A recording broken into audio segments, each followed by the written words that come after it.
Hello, and welcome to the RPG Talk Show, covering weekly news, information, commentary, discussion, and debate about the effects of all role-playing game formats and their potential uses for professional, educational, recreational, and therapeutic goals. RPG Talk Show is not about the latest modules and releases. There are plenty of sources for that information. We will mention such releases when related to the aforementioned topics, however. I am your host, Hawk Robinson, and co-host John Welker. This episode is sponsored by RPG Research and RPG Therapeutics, LLC.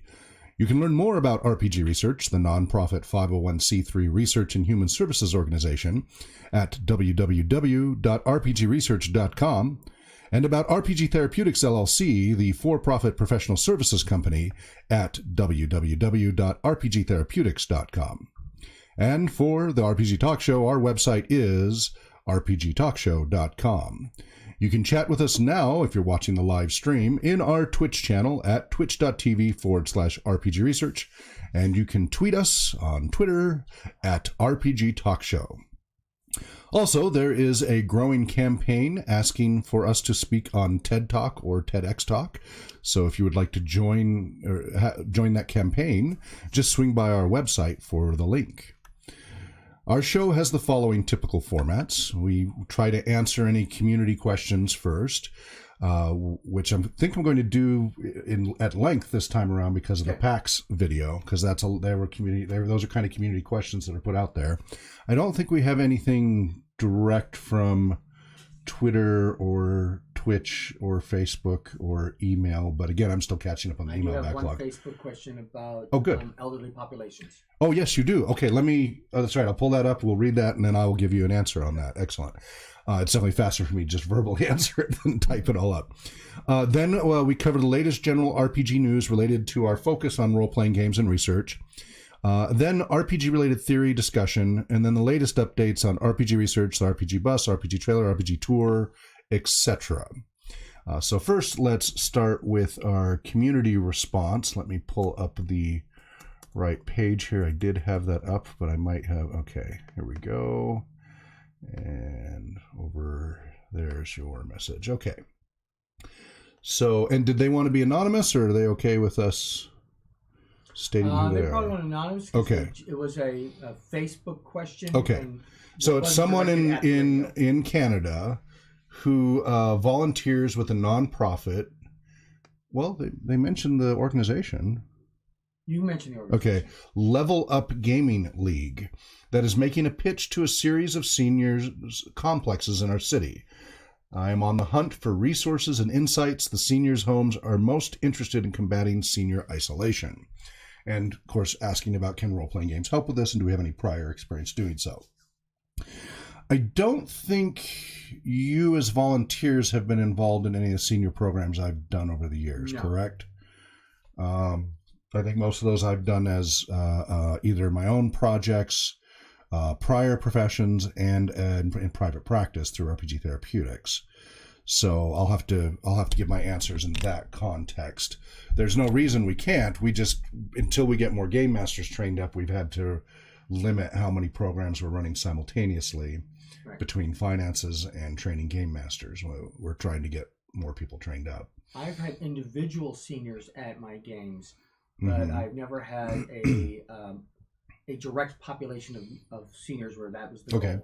Well, and I've had in non-therapeutic settings, so let's just start back with, I was first introduced to role-playing gaming back in the 70s. I was GMing by the early 80s. So I was 7, 8, or 9 when I was first introduced to role-playing gaming.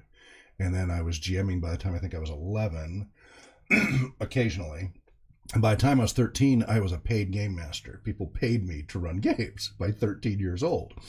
And all of the gamers that paid me, I still had my friends group and stuff, but I had 2 groups on Saturday, 1 on Sunday that were paid groups. And this is back when miniatures were 25 to 75 cents each. They were lead. A rule book, like the Player's Handbook, Advanced Dragons Player's Handbook, was only $12.95. Right. And so every weekend I had money to get more loot. So everybody was happy to pay me because they knew I'd have more stuff. I'd have more books, more miniatures, etc.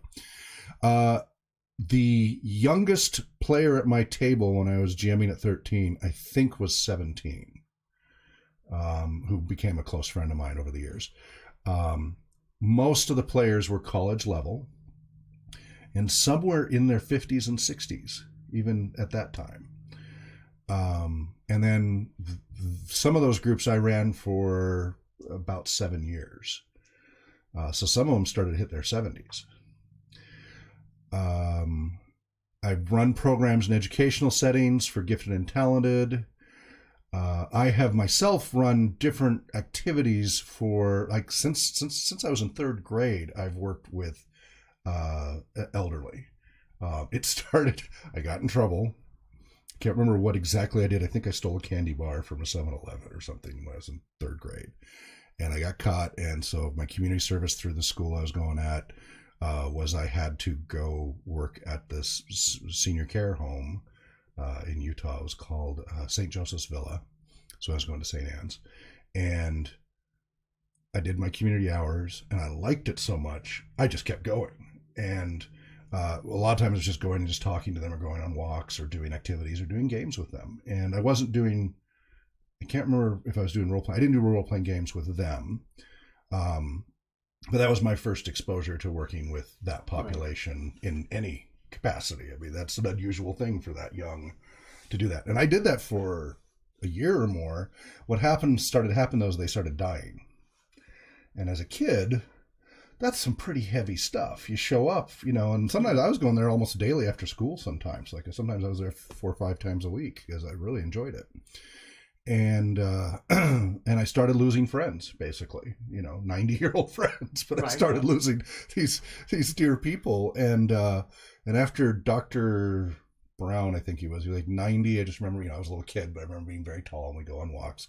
He was the last straw. When he passed, that was it. I couldn't do it anymore. As a little kid, that was just too much loss at that young.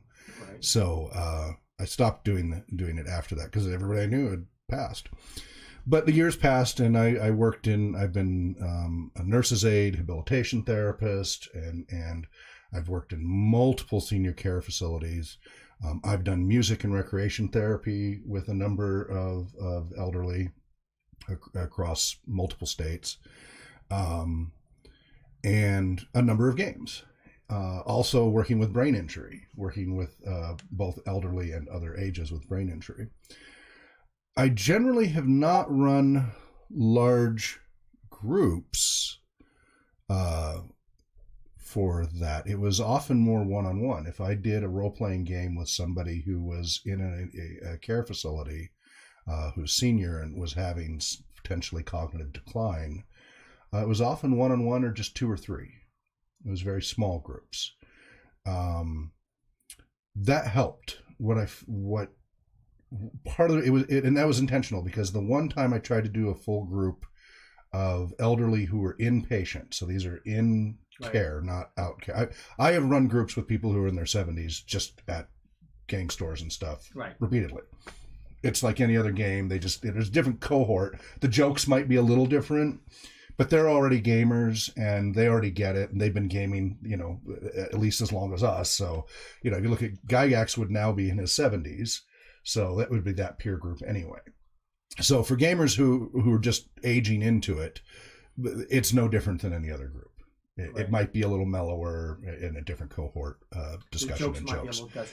Yeah, but it's a different it's a different cohort because they're gamers than opposed to non-gamers that you bring in. I've generally found that people over 80 don't get it and aren't interested. They don't get the concept of the play pretend thing, and have not had a lot. Now that's, again, as people are aging in, that's shifting. So now that's pushing into 90s.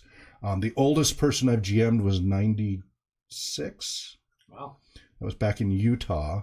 He was a friend of mine, Larry Miller. He owned Lorraine Press. I don't know if you're in school books. There are a lot of school books at the Cross of Lorraine. He was the founder of that. So he was in World War II and did the invasion of Normandy. I helped convert a bunch of his 16 millimeter footage. He was a lieutenant, and it was a 2-man film crew, and helped convert a lot of his footage into VHS back in the 80s, early 90s. was where I was working security and stuff. That's how I got to know him. And he also ran the Golden Gloves and Silver Gloves boxing in Utah and ran the VHA paper. Very active guy. Oh yeah. And I met him when he was like 92 or 3. And so he and I built a great rapport. And I told him about the gaming stuff, and he wanted to try it, and so ran him through that. And he was a total curmudgeonly, like, if you think of the original Rocky, the coach, played by Burgess Meredith. Right. How curmudgeonly he was. Harry Miller, Harry Miller. Larry Miller's the dealership. Harry Miller was quite the curmudgeon. Short, like 5'1" or 2. Just a curmudgeon. And meanwhile, he was dealing with his wife having Alzheimer's. They've been married forever, and she was losing her mind, sadly, over the years. And that was really wearing on him.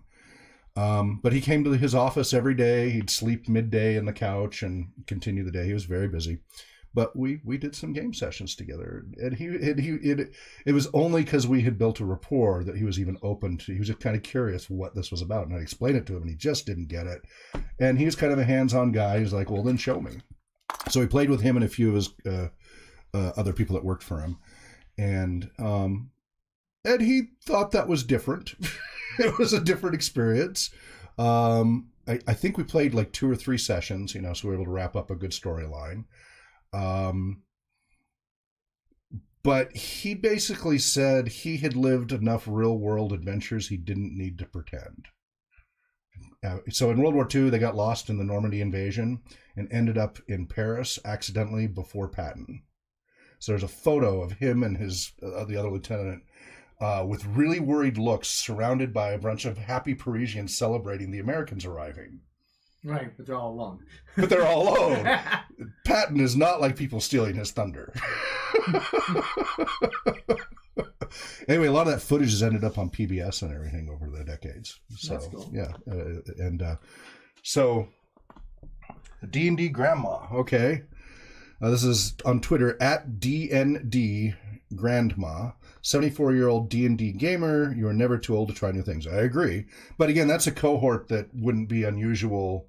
I wonder how long that person's been playing D&D. Is she new to it? She's fairly new to it. Okay. Because I remember one of the tweets was her first game. Good. So she hasn't been playing for longer than Twitter has been existing. Good. And as I said, 70s, I don't see... So baby boomers don't resist it. Baby boomers they're fine with it. They went through the 60s and everything else. Right. They're pretty open to it. But people born prior to the 1940s, so pre-baby boomers, I have not had a lot of luck convincing to do this activity. I haven't had trouble getting them to do music. They'll do singing, they'll do music. You usually have to play it more in the older style that they grew up with. Drum circles, they're like, that's kind of hippie-ish, whatever. Right. Some people do it, though. I can't tell you how many drum circles I've done at elderly facilities. So, but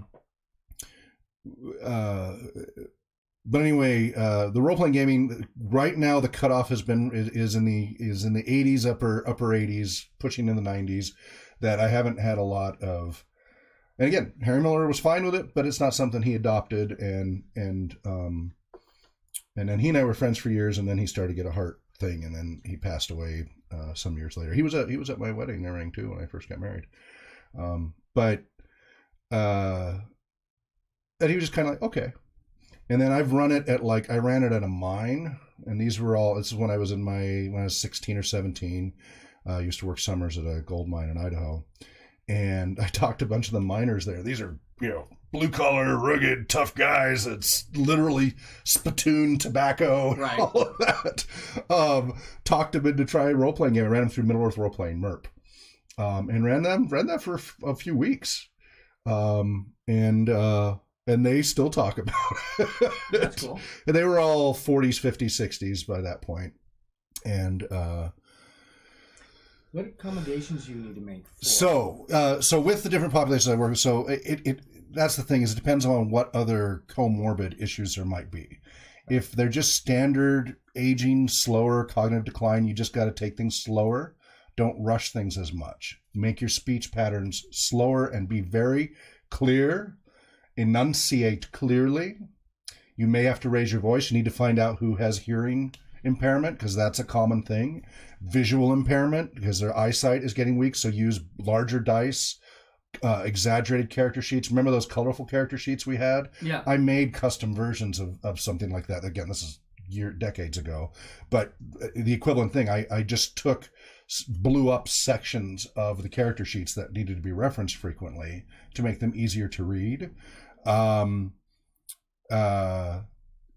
of patience. Give them time to process. This is a whole new activity. Their brain isn't wired for it the way later cohorts are.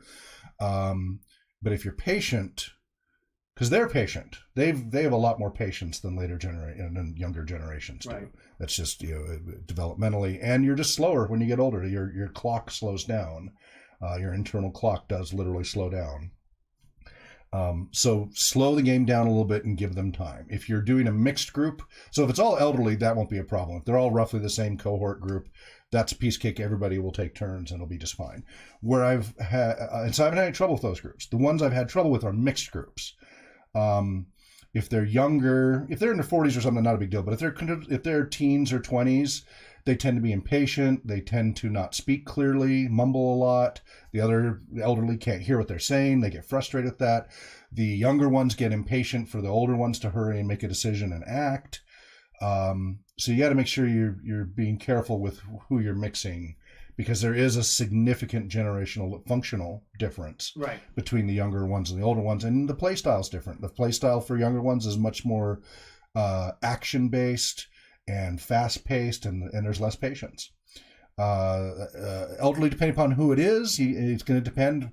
They're not going to be so much into the action as much as the problem solving, the socializing, that stuff. They're going to be much more interested. Some of them are going to want to know the history and context of stuff. They have this big, we talk about developmental stages, Erickson's developmental stages, and this more humanitarian view of the big picture. Now that they're in their older years, they might have a lot more interest in, well, why does the world do this and why is it that way? And it is a different experience. It's a wonderful experience.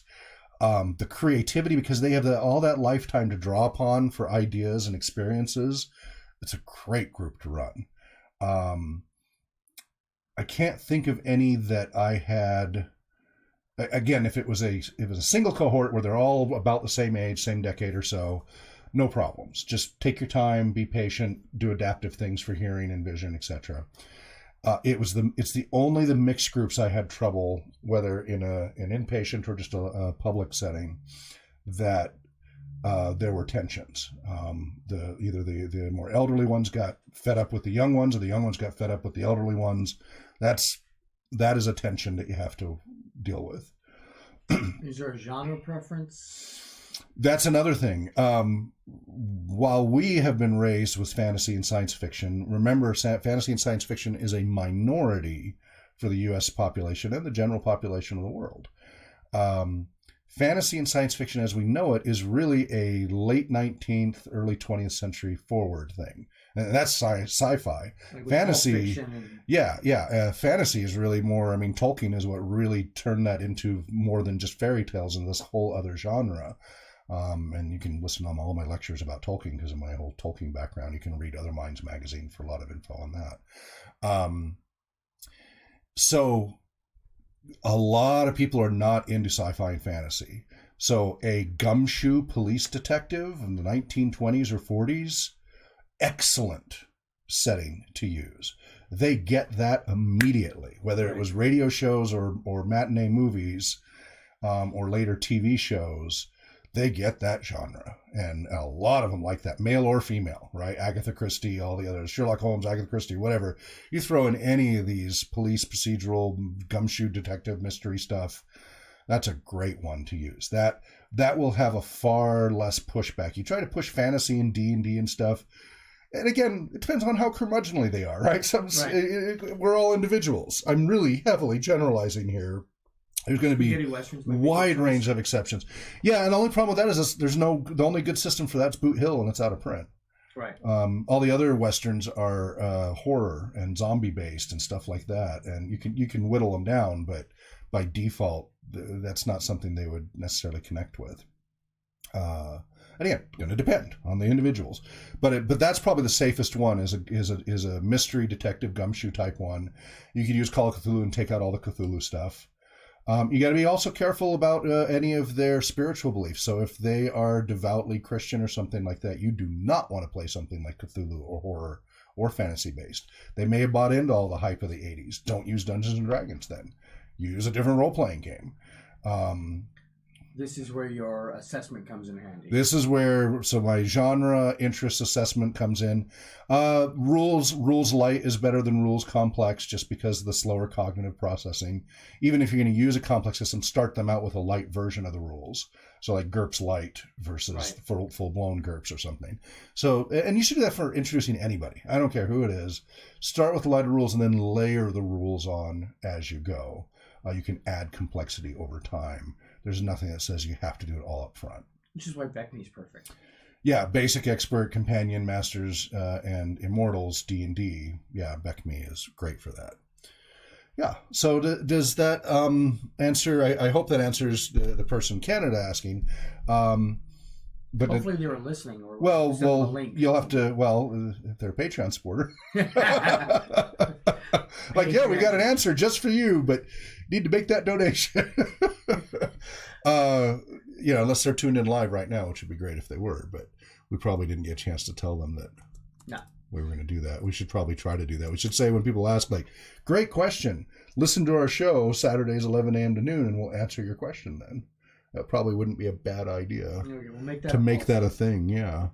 So, but does that help you? I mean, again, we haven't done that, but I have a lot of prior experience to draw upon. I'd gladly train you guys. I've been wanting to go to a lot of senior care facilities here, but again, we don't have enough game masters right now. We got to train more. We've only got 7 or 8, and most of which are either on internships or other things right now. So it'll be November before we get most of them back. And we need 10 operational game masters just to meet our current demand. Nice. So we really need like 15 or 20 on available in general. So, combating isolation, that's obvious. That's yes. a social group. Yep. Helping with dementia. Yep. Slows down cognitive decline. Any activity that engages different parts of the brain has been proven, whether it's Sudoku, Uno, whatever. There's lots of activities.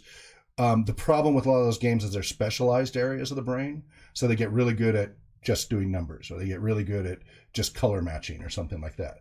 Role-playing gaming hits so many different parts of the brain, but it's neuroplasticity is neuroplasticity. Responsiveness is going to vary from individual to individual.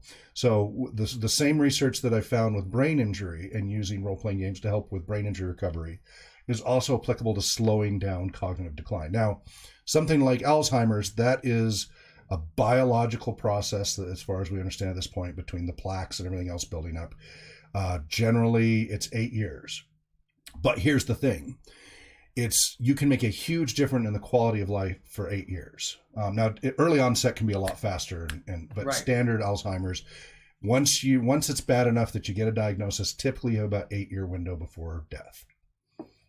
And no medication, no treatment so far has extended beyond that 8-year window. What they have found, whether it's a medication or whether it's cognitive behavioral therapies, things like that, is I'll be on the camera, but so you're in upper left, let's say you're at 100% functioning on a graph and you're upper left.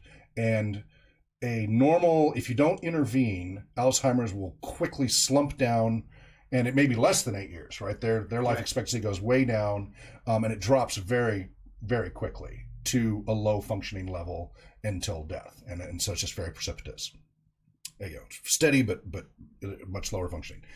Early interventions means that you stay at a slow decline and can stay fairly level with just slow decline until about that last year or two. And then in some people it's 6 months, but then it just plummets down at that last year or so, that 8 years. So that's 7 years quality of life improvement from appropriate intervention. Now, have I done any controlled studies of role-playing games with Alzheimer's? No, I don't have that kind of funding. Would love to. Anybody want to supply some grants? I'll step up to the plate in a heartbeat for that. But I think you'll get the same results as you do with most other interventions that it will only delay the cognitive impairment. But just cognitive impairment in general, there's lots of recreation therapy research. Recreation therapists work with this population a lot. And so there's a fair amount of research out there about the different activities that help. And again, role-playing gaming is multiple activities rolled into one. Right. So you get the benefits. So you can extrapolate from the existing research from related activities into that and go, okay, odds are, and then you can hopefully, have the funding to do a controlled study that covers all of that. So cognitive decline, socializing, isolation, also some of the physical stuff, because you get speech stuff happening as you get older. Right. Some of the physical decline, it can help with that. Some of the fine motor skills, because you're doing the physical, picking up the dice, you're writing, so you slow down some of that decline. Not all of that's cognitive. Some of that's just neuromuscular, right? Some of it's just if you don't exercise and do these activities. And right now we've been talking about tabletop, but there's no reason to exclude computer-based solo adventure books and modules or LARP. Just like for brain injury, we use all 4 formats. It's the same thing for elderly. Get them to be physical. You don't have to do a boffer LARP. I don't recommend a boffer LARP for the elderly. There's way too many issues there for injury, recovery, etc. All that thin skin. Oh, there's so many. Yeah, I would not recommend a boffer LARP. However, a physical LARP where you get up and go around town and unravel clues with Post-its on telephone poles, or you have NPCs, or in the park, or at the community center. Community centers work great for, murder mysteries, right? You do a mystery dinner and stuff like that. Piece of cake to do in a care facility. And the nurses and the other administrative staff find that a lot of fun. It really breaks up the monotony of the day to have these great little programs where they're walking around trying to find clues. Be careful with the people who are dealing with more dementia. You'll want to keep them monitored. You'll want people along with them. So, you do have to watch out for any dementia and any psychosis. Those you have to be careful with. Depending upon where their stages of functioning are at, obviously. And there are people who aren't responsive to group programs. You can do these one-on-one. I've done many, as I say, most of my elderly care for role-playing gaming was one-on-one, or just 2 or 3 people. Even a guided solo adventure book and module. You bet. Do a solo adventure book and module where you read it to them and let them decide. Maybe their vision's too impaired to read, and that would be frustrating. So you read it aloud to them and let them decide. They love it. It's great. They think it's a great little mystery, whatever, and that's a piece of cake to do. And then even the computer-based, that's, again, depends on the cohort. Now, as many of us are aging in who grew up with computers, that's going to be more expected. And the Wii and stuff is used regularly in rehab and care facilities, right? Because it's physical. The bowling, which is there's so many activities with the Wii, and there's the balancing boards and everything else. So Wiis are ubiquitous in a lot of these facilities. There are role-playing games for Wii. There are Lord of the Rings and other things like that you can do either solo or group. I would recommend, if it's going to be online, that you go with turn-based games for computer-based. Right. Go with turn-based over real-time. Because of the reflexes and cognitive processing, again, I'm hugely generalizing here, but you want to give them more time, and real-time games don't do that well. Unless they used to be a fighter pilot, they might be slow. They still might be frustrated because it reinforces how much they've slowed down. Right. If they're cognitively aware how much they slowed down, it can add to the frustration rather than help release it. But if you do turn-based, then that doesn't become an issue. So look at turn-based games versus real-time games. That's an important consideration for any of the computer games. There are people who are happy enough to play Tetris and they have the reflexes and processing for it. Great. Others, I've seen them throw the pads across the room and stuff in frustration. So know your audience, obviously. As always, with everything we say, know your audience. Anything else I could answer on that? No, I think that covers it. Okay, good. And thank you for that question from the community, and I hope we can relay that to them as soon as possible. Further questions, please contact us. You can you can email info@rpgresearch.com, or you can tweet us on at RPG Talk Show or at RPG Research, whichever one you want. It'll get to us one way or the other. Don't use Facebook. In fact, right now I can't even post on freaking Facebook in a group right now. I can only post locally. I was spreading the word about the RPG Tour update, and apparently, talking to Michael Martinez and others, apparently a bunch of people this past week have gotten arbitrarily flagged as spammers who weren't. Right. And if I got posted flagged. more than one site from the same Yeah, well, it topic. flagged everything I posted as spam. And it's not. And I was able to go back and say, contest it, and they unflagged it as spam, so it showed up in all the groups. But they banned me from posting any groups that I'm not an admin for until September 10th. And no Facebook person's responded. I've repeatedly clicked appeal and filled it that out. means you can't even post to my site. Right. Any group that I'm not an admin, I can't post to. And there's people talking about, hey, can you come out to this area and stuff? And I can't reply. Until the 10th. I'll try replying to them after the 10th. But, this is why I'm so sick of Facebook. I'm so sick of Facebook. People don't see most of what you post anyway because of their algorithms, unless you pay to boost the signal and everything. So that's why I've just been sticking more with Twitter. Even Google Hangout, I get more response than Facebook. And we've got a lot of followers and friends on Facebook, but nobody ever sees it unless you pay, and we don't have that kind of money to do that. So, right. So Twitter and email and our websites is the best way. And of course, Discord, our Discord chat channel. You can always go into Discord, look for RPG Research, and join there, and we'll gladly discuss with you there. To join Discord, just go to rpgresearch.com and scroll down and click on the Discord button, and it'll join you, and you'll be able to join the conversation. In fact, I probably should have had my Discord up to see. I forgot to tell everybody we were streaming our show right now. Let's see, Volunteers General. Okay. Spark Central open house tonight. When was that? Yesterday? That was yesterday. I got no responses. I went alone. Yeah, sorry. And I forgot to post there. Okay. So, I think that answers those questions then. So just go ahead and contact them if you would, please, because I'm so swamped. I've gotten through that backlog of 2,000 emails to sort through. I finished that. And I've whittled down from over 800 responses. I'm down to about 500 or 600, maybe 400 responses left to go on my emails. So that's great progress from over 17,000.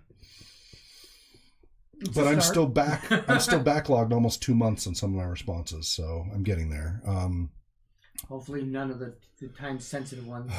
Some of them were. Some of them were for articles, and some were for degrees, and doing the best I can.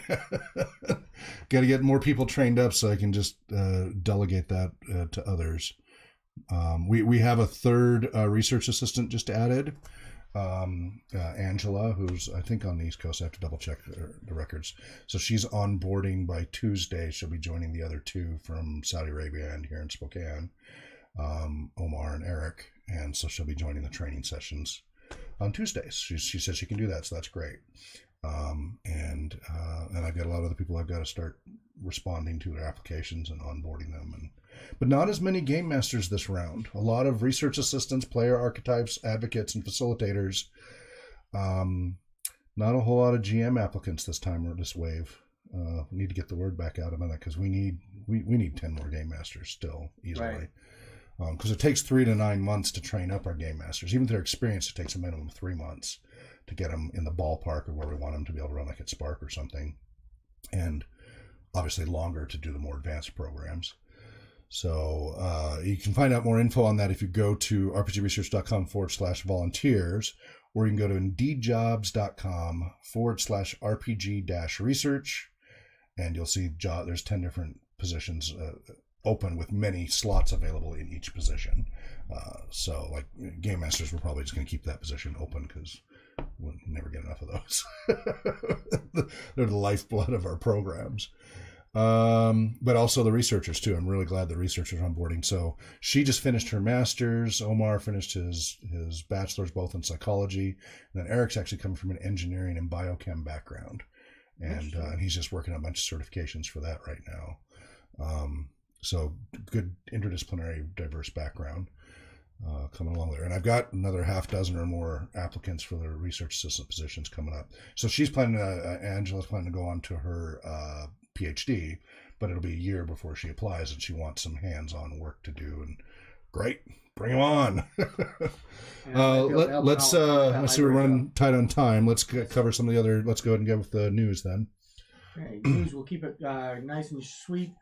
There is an article in Wired magazine. It's a living one of New York's best professional dungeon masters, and they're talking about Tim Woods, who has been doing this for several years now. He is charging between $250 to $350 for a 3-hour one shot, and he is not doing this as a side gig. This is his full-time work, and from what I'm understanding from the article, it's mostly word of mouth. Mm-hmm. Yeah, going around to that's the most effective marketing. Yeah, that's how D&D got started. Yeah, so he's not advertising anywhere that I'm aware of. Good. He is in a high population density area, which helps. Yeah, it definitely helps. Because if you're only getting 1% of the New Yorkers, you're still getting thousands of people. Yeah, versus little old Spokane, it's a limited base. It's part of why we cover the whole Northwest. By the way, Pocket Dragon says, you did not go alone to Spark Central Open House. Yes, my wife was there, and my son was there, and my wife was the most important part. But yes, I did not go alone. I went without any of the fellow staff, staff members. Thank you for representing. I got a couple cards handed. I talked to some of the board members from Sparks. Good. And if the people brought kids, I felt they were fair game for me to hand a card to. Great.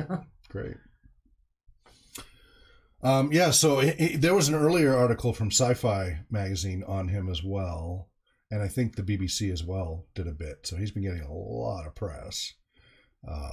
What were some real quick highlights from that article that you wanted to throw out there? He spent the past few years doing all of his this while working to earn an RPG-related doctorate.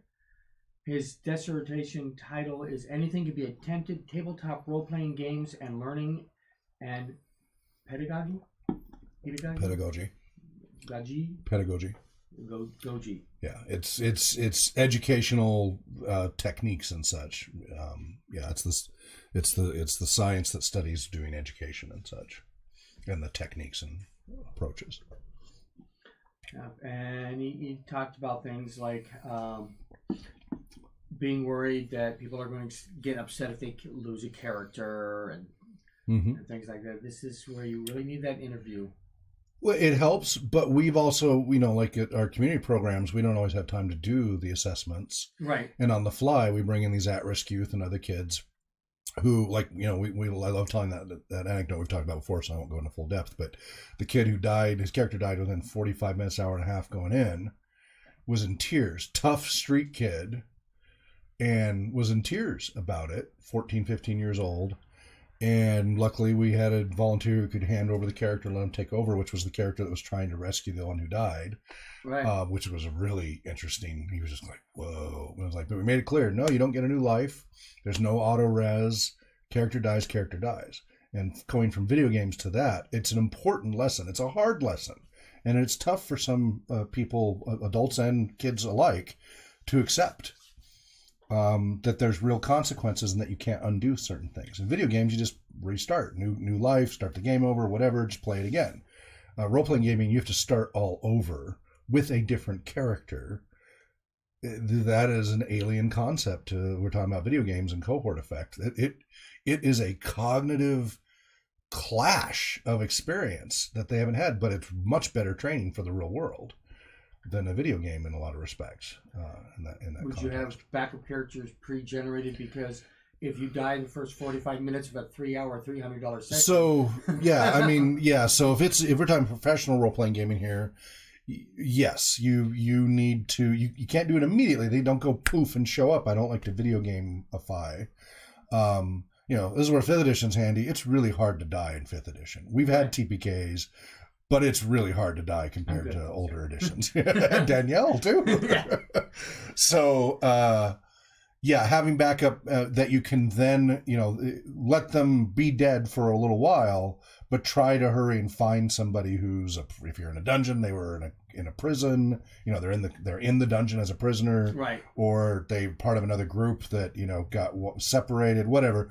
Hurry and whip something up story wise, but it has to be a different character. They don't get to play their same character. They don't get to auto regenerate the same character. It has to be somebody else, so they get the reality of that. And it's good for players to learn that characters die. I like new players dying quickly as an experience. You know, I don't want it to be the first session if I can avoid it, but they should learn early on in their gaming career, so they'll have more resilience. There's an article in Costco Connection of all things, right, on grit. Jim's got it right now. Okay, and. But it's on grit in Costco Connection, and that's one of the things is being able to bounce rather than splat. And the only way to learn that skill of resilience and grit is to have failure, and then learn that it isn't the end of the world, and how to pick yourself back up and get going again, and that you can do that.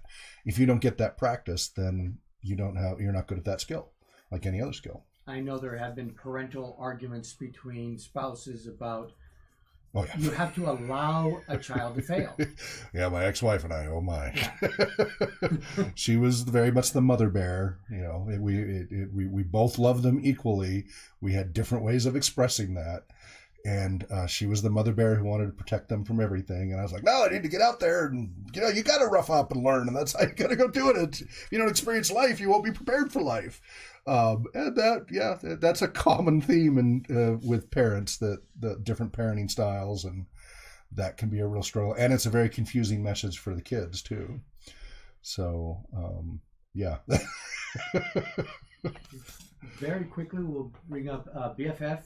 Yes. RPG of girlhood, friendship, and adventure. Yeah. Best Friends Forever is a role-playing game for 2 to 6 players of all ages by mother and son design duo Ross Kalman and Terry Colleen. So he worked hard to make a girl-centric role-playing game. There was 501 backers. They got $25,212, which means they met their second stretch goal. Good. It is how to play. You pick a friend, and they have little character standees for each of the It's very visually. It's very colorful. It's very colorful with a lot of gewgaws and doodads. Pink, blue, kind of like No Thank You Evil. It's pastel, yeah. Yeah, I mean, there's the whole thing about over-girlifying things and the stereotypes, but we'll not get into that. This was definitely a target at yeah, even though it was written by a boy. Yeah. It is targeted for the girls. Yep. But there could be a little pushback about that particular aspect. Right. I mean, you pick a friend. This will be your character in the story. Then you trade charms. Each charm represents something you like about that friend. So that's a character aspect of your friend that you physically have a charm for. You draw cards. Each player draws 3 cards. Cards contain prompts you use to make scenes. You pick a hangout from their big map, their big colorful map, and you run it. This is based on another role-playing game called Fall of Magic. BFF uses evocative visual and verbal prompts to inspire creativity and build meaningful connections between players as they build their own unique stories. This is, by the way, also set in modern times. Which is good, because, again, that whole fantasy sci-fi thing, you know, as I said, we're trying to get more and more police procedurals because that's a much larger audience than fantasy sci-fi. So it's something. So it got funded. We mentioned it when it was on the ropes there, and now it's up and running. So that's good. We'll see. We'll keep posted. I don't think I funded that one, but keep an eye on it. Well, they do have the late backers link. I understand, but I am way too tapped out for the RPG tour. I don't think we can do it now. RPG bus is eating me alive. And hopefully they'll do well after they'll actually make it direct. I hope so. Yeah. Hope so. Not everything has to be bought from Kickstarter. Right. Right. Indeed. Okay, so that's all my news. Okay. Do you have other details to get over? Well, I wanted to quickly cover, we mentioned it in our Thursday game session, but for those who missed it, I went ahead, we were talking about last week, a book from Ashley M.L. Brown. It's a Routledge book, so it's way overpriced. Yeah, $30-something for this little tiny book. I mean, at least it's fairly dense, but it's only 130 pages and it's $30-something. The hardcover was like $100-something. Right. As usual, Routledge just gouges everybody. But sexuality in role-playing games. And so when I get a chance, I'll read through and we'll get some feedback. But just want people to know that's in the queue pretty extensive queue. These things take time. Right. I got some of my rewards for backing Strowlers. This is related. How is this related to our study of the psychological and other aspects as opposed to just the latest, greatest, nifty stuff? Strowlers is a modern day setting. It's from the same people. It's from Zombie Orpheus Entertainment, the same people who make The Gamers and Journey Quest and Demon Hunters and all of that. And it's modern day, slight alternate reality where magic actually is a thing, but it's heavily regulated. And these are the rebels who are not regulated. And it brings up, it's a big issue about inclusiveness. That's the big thing this is about. And when we were at ZoeCon and when they were doing the screener for this, people were in tears because of the personal connection they had with some of the being ostracized and being other than and being an outsider and not being understood or being harangued or harassed because of their differences and such. So this really hammers on that experience of being other, which everybody experiences being other at some point in their life. Some people are more conformist than others. Some people feel it more poignantly than others, but everybody experiences the other experience. And short of being able to merge our minds together, we will always have that other experience to some degree. Right. But whether or not we feel like we are connected and belong with our family, with our peer group, with our society, etc., that's highly variable. And there are a lot of people who always feel outside of that. Strowlers really brings that up in a story format. And Ben Dobbins filmed this on location, and remember they're a nonprofit, Patreon supported. You can check them out on Zombie Orpheus, patreon.com/Zombie Orpheus, or the fantasy.network now. You can stream all of this. And he filmed it on site in Ireland and on site in Mongolia. And on site in Seattle. In Seattle. That was the first, the pilot and stuff, So, and this is just the beginning. So I've got the World Bible for it and the DVD and all of that. And so we'll give you more feedback about that. But that's why it's related to our research, because we watch these people just break out in tears watching the pilot. And the commentary afterwards at the convention, I'd been aware of Strowlers all along. I knew it was really important to Ben and everything, but I hadn't really followed it. And then I saw these incredibly strong emotional reactions and everything. And Gamers and Journey Quest did not, it's funny and it's fun and there's some fun stuff in there. And we use Gamers all the time for training people, but it didn't have that emotional resonance that Strowlers had. Wow. That's exactly what Ben wanted. There was talk about there being a role-playing game based on Strowlers. Yeah, I can't remember if we funded that or not, but I'll have to look back through that. So that could be. It might just be that they use an existing system and just make a supplement. That's usually what they do. They try not to create a whole new system. They try to but they might have to for the rules of that world. And then also a reminder, I got it recently.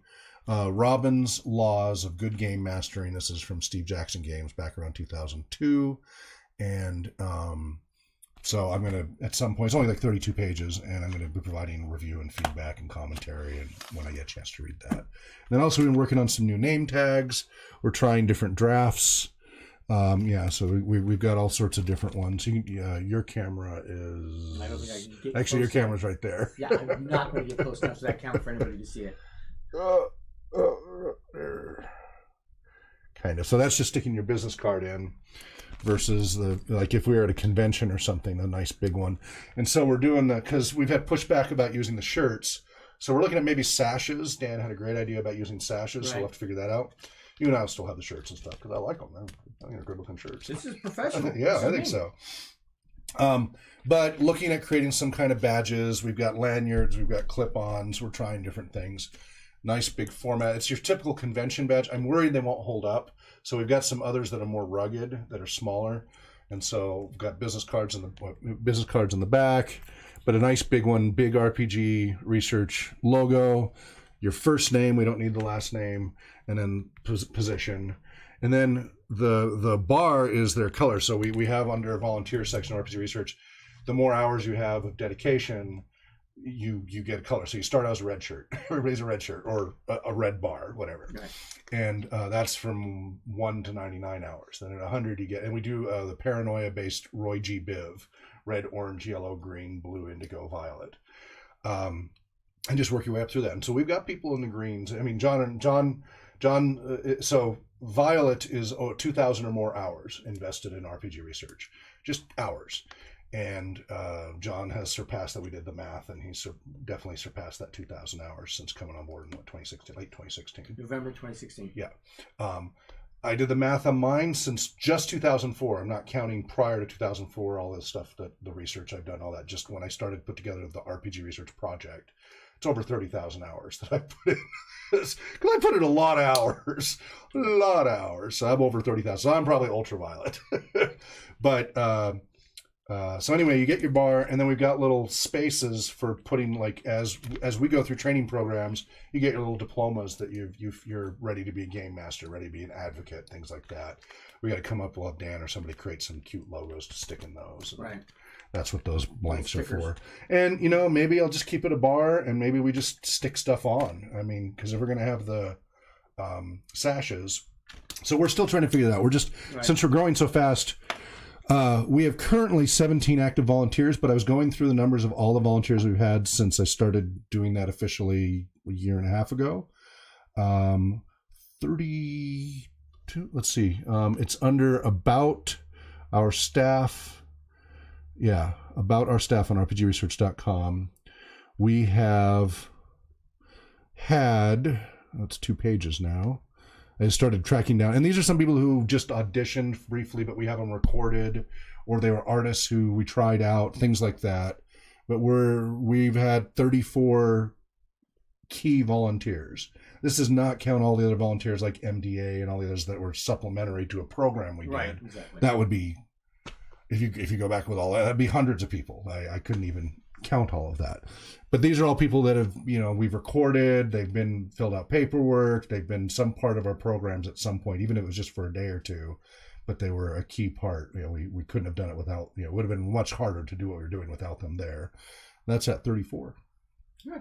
I was quite surprised. That's double. So we have our current core, between the Twitch streamers and our core group, but not everybody's available, right? As far as who's active, we've that can be there every week. It's about half that because of internships and work and all of that. But we're trying to get, so I'm still saying we're 18 now because we have the research assistant. We're trying to get to at least 30 by the end of the year that are active, with at least 10 active game masters. We want to try to double that by next summer. All those numbers, 50, 60 people and at least 20 active game masters and such. I think it's doable. We only had 6 last year, a year ago. Yep. So, and as we get people trained that I can hand it off to, so now I'm no longer the bottleneck, that should hopefully, but that's why we got to get things, because now people are starting to not know each other with any growing organization. So we want to start working. It's little things like that. The bus, air conditioning has a hole in the back evaporator. I'm trying Monday to get it welded, but it's going to be $160 just to look at it and maybe tell me it can't be welded. Ouch.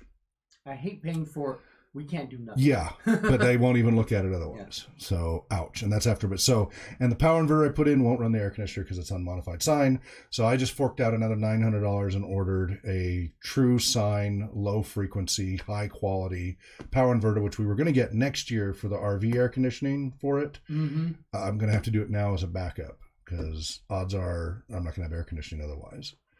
Yeah, so that'll arrive Tuesday. It won't even run. I've already tried to put it in there and it won't even run because the modified sine it just won't run it. And this is a highly rated it's a peak 3,000 watt, 6,000 watt peak, but all the RVers really recommend it, but you can't run air conditioning on it. You got to have a clean sine and better yet, low frequency because that handles it, and those are expensive. The modified sine is cheaper and the high frequency is really cheap too. So, but there's no way around it. So I got a 4,000 watt clean sine modified, clean sine, not modified, low frequency, which can peak at 12,000, like when you first kick up. That should be more than enough to run the air conditioning, and potentially 2 units to get it cool enough. Because 1 unit is just enough to not have heat stroke, right. But to make it comfortable for players in the back of the bus, we'll probably need 2 units. 10,000 BTU unit, these rolling ones, I need 2 of those. So that will theoretically handle that. But as long as it gets 1, I'll be safe for the road trip. That's my biggest concern. Planning to leave on the 19th, the latest the 21st of September. but we're hoping if everything's ready by the 19th, that's when I'll hit the road. Yeah, there's that. Okay, we're, gosh darn it, out of time already. I wanted to go in depth on Pax West. We had and there was a nice quick mention about our accessibility interests. They did a therapeutic game mastering panel, and it had from Game to Grow, Adam Johns and Adam Davis, which we talked about for Wheelhouse Workshop and such. I was just starting to listen to that. Good. Dr. Megan Kelly and Dr. Rafael Bocamatso, aka Dr. B, all on the panel. Great panel. And they mentioned us briefly because they were being asked about, well, what populations will role-playing games help?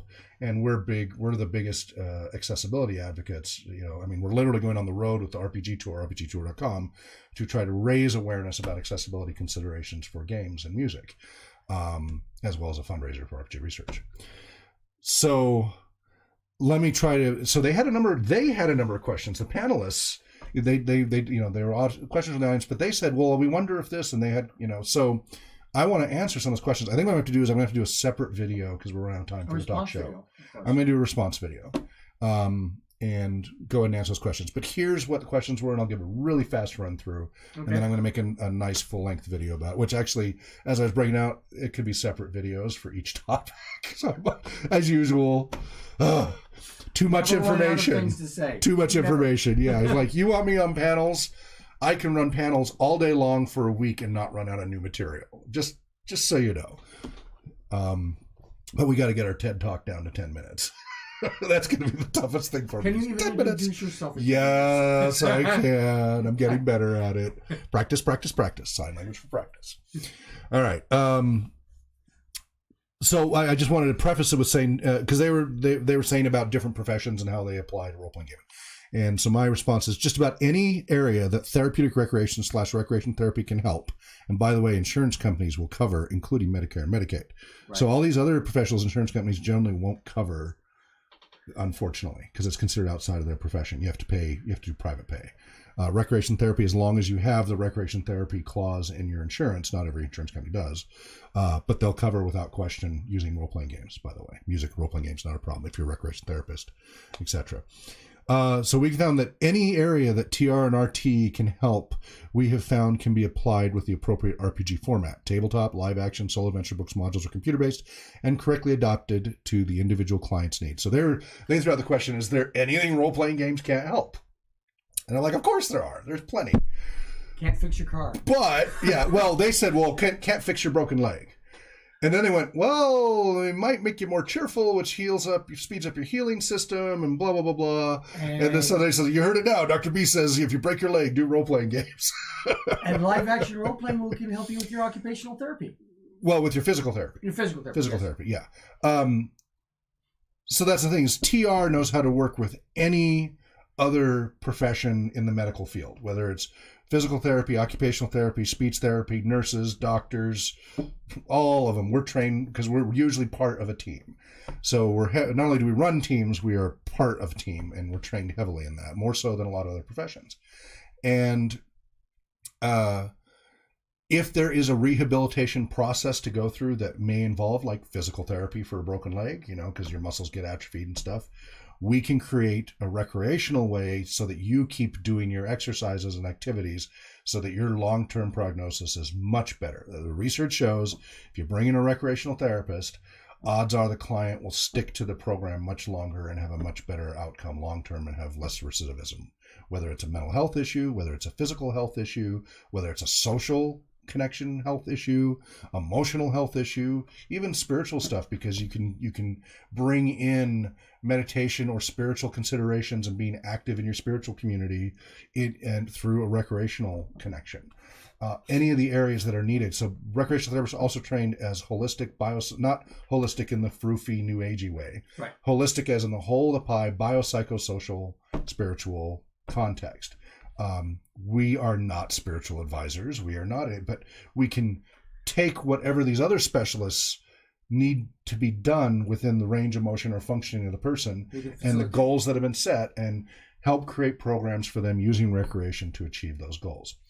it is the perfect profession for being a role-playing gamer. Whether you use it for therapy or not, just being a better role-playing gamer, from just having recreation therapy background, will make you a better role-playing gamer and game master.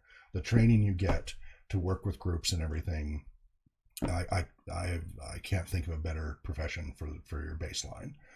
But it's a tough commitment. You got to have a lot of years background or degree plus internship and getting the certifications. It is not a super easy bar to get into. But if you have that background as we do and stuff, it really, really helps. Okay, we're running over. So populations, they were wondering about what populations, and I realized that I hadn't updated the populations list on the new website. Okay. I hadn't transferred it from the old site. And so I'm just going to run down the list very quickly. Oh, get on the right tab. Oh, come on. It's not a short list. Well, yeah, I'm not going to even go to all the different disciplines and stuff. I'm just going to go into the quick list. So autism spectrum, ADHD, accessibility, inclusiveness, which includes like aphantasia and many other considerations, cultural considerations, cultural age cohort and other inclusiveness issues. Speech, such as aphasia, apraxia, articulation, phonetic issues, cluttering, dyspraxia, dysarthria, dysprosody, muteness, phonemic issues, stuttering, voicing issues, damage to Broca's speaking area or Wernicke's receiving areas, the potential for music and role-playing games both to be able to help with that. We talked about previously. At-risk youth, including factors as poverty, education, abuse, substance abuse, etc. Brain injury, including aneurysm, stroke, traumatic brain injury, muscular dystrophy, a wide range of disorders there, cerebral palsy, and these are all populations I've worked with in one context or another. Deaf and hard of hearing, developmental delays, developmental impairments, gifted and talented, incarcerated youths and adults, inpatient, short and long-term rehabilitation programs, both youth and adults,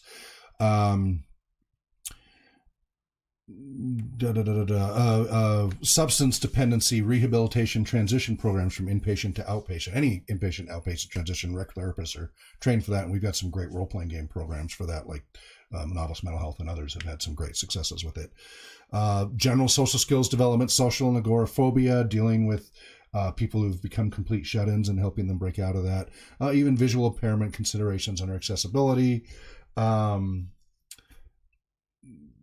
Yeah, I mean, the list goes on and on and on and on and on our research page and such. But that's, if there's speech therapy, physical therapy, occupational therapy and stuff, we can supplement role-playing games to meet the goals of those clients as needed. Whether it's just education, whether it's just recreation, or whether it's actually full therapeutic, physical or mental health, etc. So I will try to, when I have some time, my copious spare time, create some detailed responses. Apparently, Megan, or Dr. Did I get her name right? Megan? Yeah, Megan, and what is it? Is it Megan Kelly? Because now I'm thinking that's not right. Oh, no. Connell. Oh, that's it. McConnell. Sorry. Yeah. Oops. My apologies for that.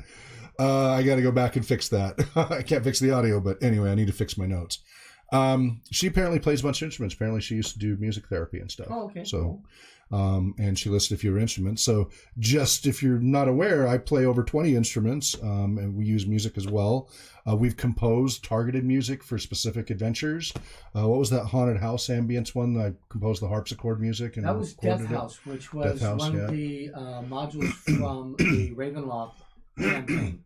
Right, so we do things like that. Well, we create custom music specific to a scenario, and then we use drum circles to help teach the less complicated concepts for ice breaking, without having anybody have to speak to anyone yet. Right, as far as the participants that might be shy or something. It's great for some populations with anger and communication and social issues. It helps them learn concepts of directive cooperative problem solving, and has a physiological and neurological impact depending on the drumming grooves and activities used. We can help energize them, we can calm them, we can help them focus as desired for the population we're working with. It's a great prep for a role-playing game and a post-game, kind of mellow people out or whatever, whether it's LARP or tabletop, what have you. Let's see. But they were concerned about violence and dealing with the violence issue. We've talked about that many times. No Thank You Evil is a great solution for that. You can modify an existing game. For example, watch our video when we interviewed Jennifer, and the way we ended up playing Lost Minds of Phandelver with towards the end, where all the violent options kind of got put by the wayside. There were a few here and there, but it ended up being a very strange social solution. Right. It was entertaining. I mean, that was entertaining. So you could see how the exact same game can be played radically differently if you just tweak the focus. That's D&D 5e intro. I had a campaign where, as a cleric, I went in, instead of fighting all of the goblins and the kobolds, I converted them. Right. Yeah, exactly. And that's kind of what we did with that. That's kind of what happened in Phandelver. It kind of buddied up. We've been checking out Doctor Who's system, because violence is the least rewarded option. If you choose a violent option, you go last. If you are speaking or coming up with other creative solutions, you get to go first. So it's built into the system, right?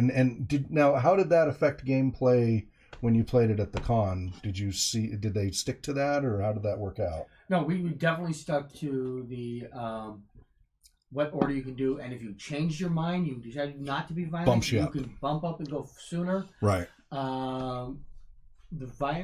When we had one person decide to pull a weapon and was about to use it, they were reminded that there are consequences beyond just the initiative, that violence has inherent consequences in our real world. And you lose story points when you act on violence, you lose story points. Everything else, you gain story points. Right? Yes. So it's really an integral part. It's kind of like getting shadow points. Right. You're going to get hurt. Yeah, but it's more so, because shadow points in Lord of the Rings, there's still a lot of like, go ahead and kill the orcs and stuff.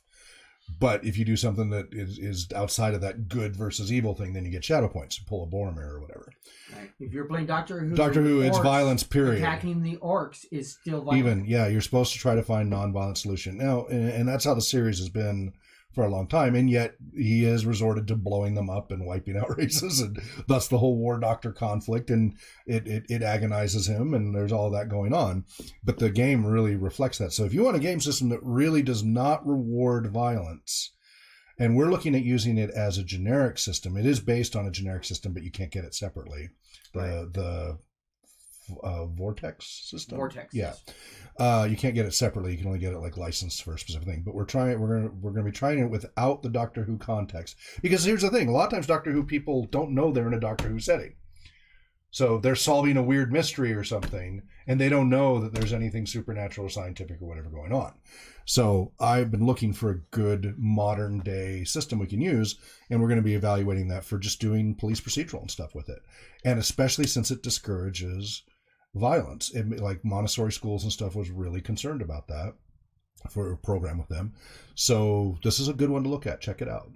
And then they kept bringing up Jungian references, and we have in previous lectures covered about Jungian archetypes, and then our take on a role-playing game, character archetypes, game master archetypes, and player archetypes, which we have player archetype specialists who take on the roles of player archetypes, like your murder hobo, etc. Yeah, I'm sorry, I gotta wrap up. Processing mindfulness, critical for talking in-game and translating to real-life skills, thinking through the week and then return the next week what was present for you. Regarding the use of monster characters, there are a number of great reverse dungeons that are very useful for bringing up lots of issues. We've talked about that a number of times. Right. This is the next thing, couple of separate videos regarding friction and issues with strangers brought together as a new group. We've talked repeatedly, multiple sessions about Tuckman's small group formation and communication. It's a great guide. I just did some consulting yesterday for Intrinium and was referencing Tuckman for them because they're having some project management issues with the groups. And I was like, read Tuckman, this will solve some of your issues. For those who have been for those who have already met before, you might want to see reforming rather than forming, because they bring in the past history as opposed to everybody's strangers. For those with prior issues, we've talked about guiding them and how, like that one duo where one was a hobbit and the other one would change into a wolf. They hated each other since high school and they were in their 40s and 50s. But in the game, their characters were best buds and they were the most powerful, effective duo in the group, even though they never got over hating each other. But in the game, you can do some amazing stuff with that. It took time. It took effort. And then regarding making, this is another video, regarding making relationships between characters, so this is like trying to create a connection between a bunch of strangers when you first start out. How do you get people to connect with you just brought in? So one standard approach is just create, and they were talking about it, background stories and connect them in some way. We do this all the time. I mean, it's a key thing, and that's a standard practice. Number two is fellowship focus, which is a quick and easy way to do that without getting as deep as a background story. That's built into Adventures in Middle-earth and the One Ring role-playing game, and we've tried to translate that into other games as well. And number three, and this is the most powerful but the most time-consuming, but it's awesome, and it doesn't work in every setting. Song of Ice and Fire role-playing game, Game of Thrones, has a house-building rules section.